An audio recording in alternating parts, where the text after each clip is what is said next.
अवस्थार्थ हरे देवी सभी की पीड़ा का हरण करे। भैया मैंने एक दिन बताया था आपको, जो दूसरे के लिए क्रोध भी करता है वो भी दया बन जाता है। जो दूसरे के लिए मांगता है वो परोपकारी बन जाता है।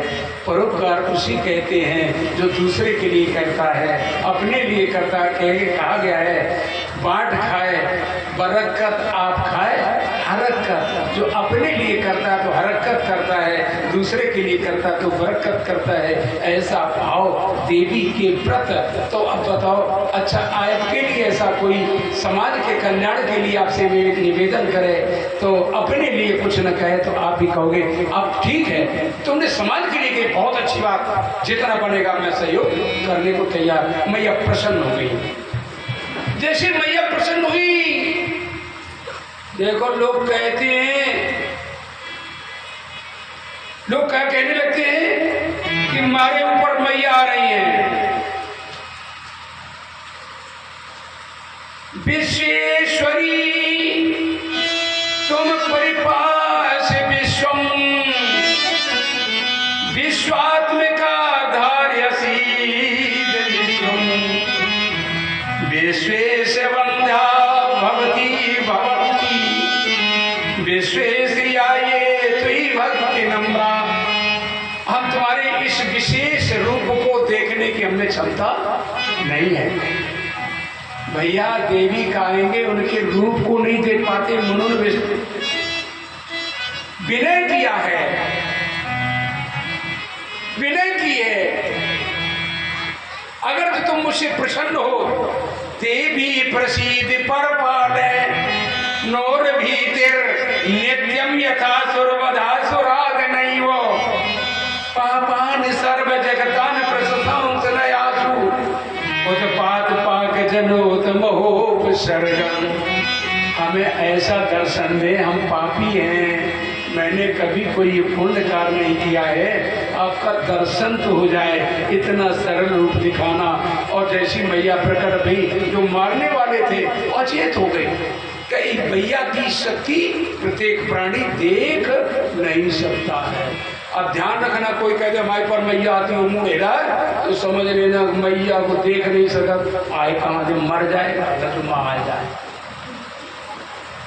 सच्ची कह रहे, भूत आ जाता तो भागे फिरत है, और मैया कैसे आ जाए। बगिया वालों भूत आ जाता तो लोग के साथ बिगड़ जा। रात को नींद नहीं आती है।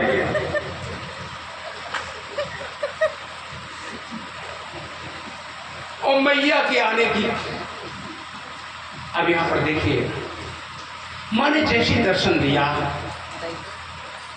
जो हिंसा करने वाले थे उन्होंने कहा धन्यो महाराज, मैं तुम्हें नहीं पहचान सका, तुमने तो मेरे जीवन की आज वो आंख खोल दी।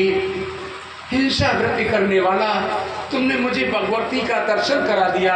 पाए वाम मैं तुम्हारी शरण में हूँ। उन्होंने कहा नहीं भैया, कोई किसी की शरण में नहीं होता है। सब अपने अपने भाग्य का, सब अपने अपने कर्मों का लेखा जोखा प्राप्त करते हैं। भैया रात बीत गई, भरत जी पुनः मार्ग में आकर के बैठ गए। न घर की चिंता, न खाने की चिंता, न वस्त्र की चिंता, बड़े आनंद के साथ बैठे हैं। उसी समय क्या होता है, वह राजा रघुभट, राजा रघुभट गुरु बनाने के लिए कपिल मुनि के आश्रम में जा रहा, ज्ञान लेने के लिए। क्यों, अभी राजा हो गए, युवा हो गए, तभी तो गुरु बनाए ना। गुरु कब बनाना चाहिए बताओ? गुरु बनाना चाहिए सदैव युवावस्था पर। बैल को नाथ कब डाली जाती थी, जब बछड़ा होता था। अब बूढ़े हो गए तो कान पकड़ के छाए जा रहे थे। अब बूढ़े हो गए, तुम गुरु बनाओ चाहे बनाओ, खुद ही गुरु बन गया आपका बच्चा। हकीकत युवावस्था को बनाना चाहिए, क्योंकि उसके मार्ग में तमाम विकार पैदा होंगे तो उसे संभालने के लिए गुरु के मार्गदर्शन की आवश्यकता होती है। वृद्धावस्था होता है।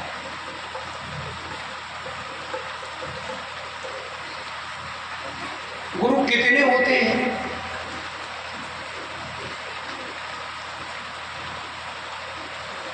तुम हुकारी उकारी तो भरे तब तो कुछ बनेगा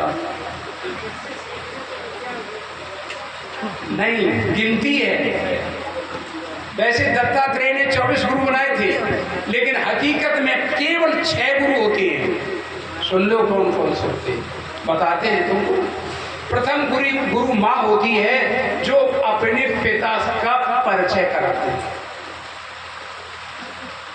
दूसरा गुरु पिता होता है, जो समाज से परिचय कराता है। ये अपने परिवार के बेटा टकरूपुरा में रहते हैं, ये दाऊदपुरा में रहते हैं, ये सफदरपुरा में रहते हैं, फलानेपुरा में रहते हैं, बताते रहते ना, ये नीटेपुरा रहते हैं। ये पिता परिचय कराता है। तीसरा गुरु होता है, जो उसे शिक्षा देता है, जिसे हम आज टीचर कहने लगते हैं। चौथा गुरु होता है, जो उसका विवाह संस्कार कराता है, वो भी गुरु। कै गुरु हो गए?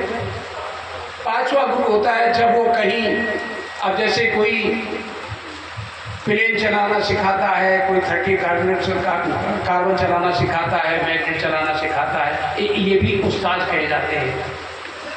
इन्हें उस्ताद कहते हैं। उस्ताद माने गुरु, सिखाने वाला। इसे कहते हैं जॉब गुरु, माने आपको धंधा सिखाया। अब छठवां गुरु उसे कहते हैं, छठवां गुरु जो इस संसार से हट करके परमात्मा से मिलने का रास्ता बता दे, ऐसी क्रिया बता दे जिससे तुम परमात्मा के सन्निकट हो जाए, उसे कहते हैं अध्यात्म गुरु। उसे कहते हैं सतगुरु, जो परमात्मा से मिला दे। ये गुरु मंत्र नहीं देता है, ध्यान देना, ये क्रिया बताता है। जैसे ब्रह्म विद्या की क्रिया होती है, मंत्र नहीं होता है। मंत्र तो तुम्हें टीचर ने दिया है, पूरी किताब पढ़ा दी है। हमारे यहाँ तो बड़ा चलन चल गया है, बड़े बड़े जितने ये संत महात्मा है, 1000 की संख्या बैठा लेंगे और सबको गुरु मंत्र दे देते। बोले ले लो 4 मंत्र दिए, जो तुम्हें अच्छा लगे ले लीजिए। कई गुरु है, ये दीक्षा है। ये भेड़ बकरियां थोड़ी ये मानव है। और उसमें भी तुम ब्रह्म तत्व को प्राप्त करने वाले ब्राह्मण हो।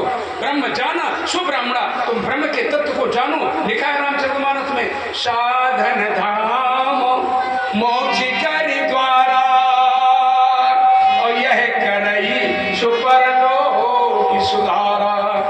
ये तुम्हें साधन मिला है, शरीर मिला है, साधना करिए तभी तुम्हारा परलोक माने आने वाले जन्म की सदगति होगी। अच्छा घर मिलेगा, कोई बढ़िया राज राजा माता, सुंदर माता पिता तुम्हारे इंतजार में बैठे होंगे। और नहीं तो बबुआ फिर पता नहीं कहाँ पैदा हुई हो। भगवान बोलिए गोविंद भगवान की। तुम्हारा वजन हो